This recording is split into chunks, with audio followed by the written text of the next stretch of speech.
موږ بار بار بیان کړیم دا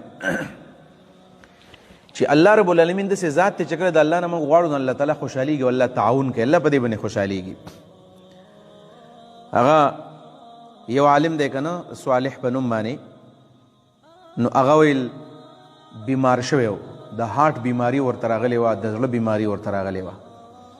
دا چې کله د زړه بیمار شو نو ډاکټر له لاړو، ډاکټر ورته وویل، کارډیالوجسټ ورته وویل چې ستا د هارټ به موږ اوپن سرجري کوو، ستا به د زړه اپریشن کوو موږ.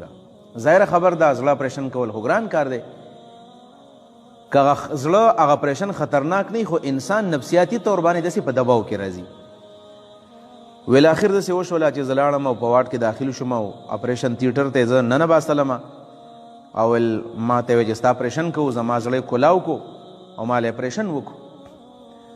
نو ویل کله چې دا اپریشن وشو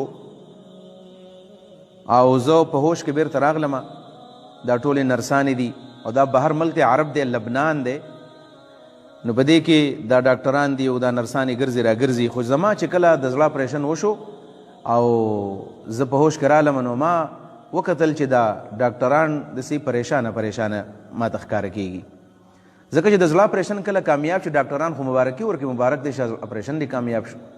و دا ډاکټران او دا نرسانې داسې پریشانه ښکاري. ویل ما ورته ویل چې خیر خدای څنګه چل دی، دا څوک بار ته وځي، څوک دننه راځي او بیا بهر ځي او بیا دننه راځي او دا ملګري داسې پریشانه ښکاره کېږي. ویل ما ته ویل چې را ستا ډېر کامیاب اپریشن شوی دی، خو یو مسله ده چې ستا په زړه کې وینه جمع شوې ده او هغه زړه واپس په دې کې وینه ده، نو خطره ده چې ستا اپریشن ناکام شوی دی. ویل ما ورته ویل چې اوس به څه کول غواړي؟ وی راته ویل چې اوس به ستا اپریشن په دویم ځل باندې کوو، موږ زړه به دې بیا کولاو، دا وینه به دې موږ پاکو، دا وینه یا په رګونو کې راوځي او که دغه نه نو دا به موږ بیا زړه بیا کولاو. وی ما ورته چې تاسو ډاکټران یې او تاسو پوهېږئ، بس کولاو کې راله زړه.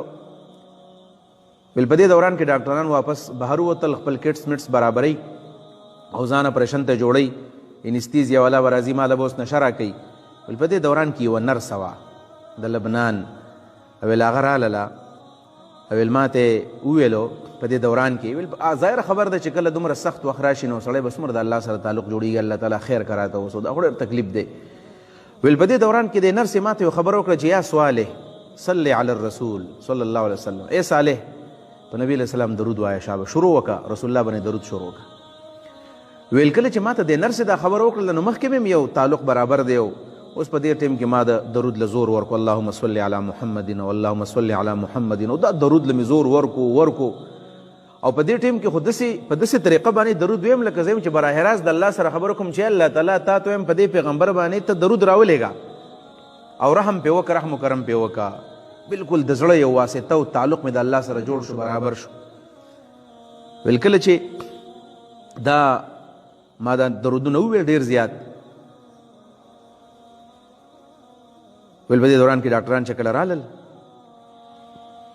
او ویې کتل، ویل ما ته وویل چې اپریشن یې کله کوو؟ نو ودرېدل، ویل چې اپریشن دې نه کوو. ما ویل چې ولې؟ ویل چې ناشنا خبره دا ده چې ستا په زړه کې کومه وینه جمع شوې وه نو هغه د رګونو په دې شکل کې بهر راووتله او ستا اپریشن کامیاب شو، داسې چلتا وکړو.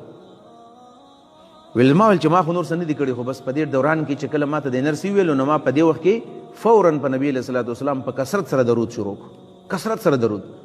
یعنې کله چې ټولې واسطې ختمې شي، کله چې ټولې لارې مسدودې شي، نو یو لاره پاتې کېږي، هغه د الله تعالی او د خالق لار ده، دغه الله سره بیا تعلق جوړول او دا صحیح تعلق جوړول، تجربه نه کول زه کوم چې دا کار کېږي که نه کېږي. ویل ما ته د نبي علیه صلات وسلام ویل چې بس مبارک دې شه، استاد د زړه اپریشن ته ضرورت نشته. ما ته هغه د رسول الله هغه حدیث یاد شو چې کله ته په نبي علیه صلات وسلام په کثرت باندې درود لیږې نو څه به وشي؟ اذن تکشف همک وتغفر لک ذنبک، یو دا چې ستا به غمونه ختمیږي، بل دا چې ستا به ګناهونه ختمیږي، غم به هم دې ختم شي، ګناهونه به هم دې ختم شي. لہذا دا تعلق د الله سره ساتل او د رسول سره ساتل په دې کې خیر دی. موږ په هر وخت کې محتاج یو، نو موږ به ځان ته محتاج وایو، موږ به ځان ته عاجز وایو.